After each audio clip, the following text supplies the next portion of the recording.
করলা সব পোলা পানের ঘুম কাইরা নিলা নাতনি বিয়া কইরা রেকর্ড করলা সারা দেশে তুমি দাওয়ান এন্ড অনলি। এবার যুবকদের খেলা শেষ দাদুর বাংলাদেশ। সুপ্রিয় দর্শক শ্রোতা, এমন একটি ভিডিও নিয়ে আপনাদের সামনে হাজির হয়েছি। তো ভিডিওর প্রথমে আপনারা অবশ্যই একটি শর্ট ক্লিপ দেখেছেন, দেখে হয়তো বা অনেকটা বুঝে গিয়েছেন যে আজকে কেমন ধরনের একটি ভিডিও নিয়ে আপনাদের মাঝে হাজির হয়েছি। তো দর্শক শ্রোতা, এই যে দাদুর বয়স কি আর মেয়েটির বয়স কি, তারপরও দেখুন এরা কি নোংরামি কাজে লিপ্ত হয়ে আছে। তো দর্শক শ্রোতা, সম্পূর্ণ ভিডিওটি দেখাবো। তো দেখার আগে কিছু কথা না বললেই নয়, আমার চ্যানেলে যদি কেউ নতুন হয়ে থাকেন তাহলে অবশ্যই সাবস্ক্রাইব করুন এবং পাশে থাকা বেল আইকনে ক্লিক করুন। তো দর্শক শ্রোতা, সম্পূর্ণ ভিডিওটি আপনাদের মাঝে দেখানোর আগে এই যে দাদু যে কাজটি করেছে এটা আসলে ঠিক নয়।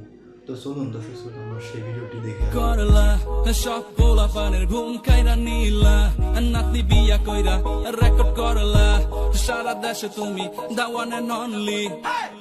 বেচারা জুয়ান আমরা সিঙ্গেল থেকে গেলাম, মেয়েদের পিছে ঘুইরা সময় নষ্ট করলাম। তোমার দিকে চাইয়া এখন করি গালি আফসোস, আমরা কি বাল ফালাইলাম। আমি চাই না, বাঁচতে চাই না। দর্শক শ্রোতা, দাদুর বয়সী লোকটি যদি 18 বছরের একটি মেয়েকে এই রকম কাজ করতে পারে, সে লুচ্চা ছাড়া আর কিছুই হবে না। তো দর্শক শ্রোতা, এরকম লুচ্ছামি করার আগে আসলে তার 100 বার ভাবা উচিত ছিল যে তার নাতনি বয়সী এই মেয়েটিকে যদি এইভাবে সে নির্যাতন করে তাহলে তার অবস্থা কি হবে।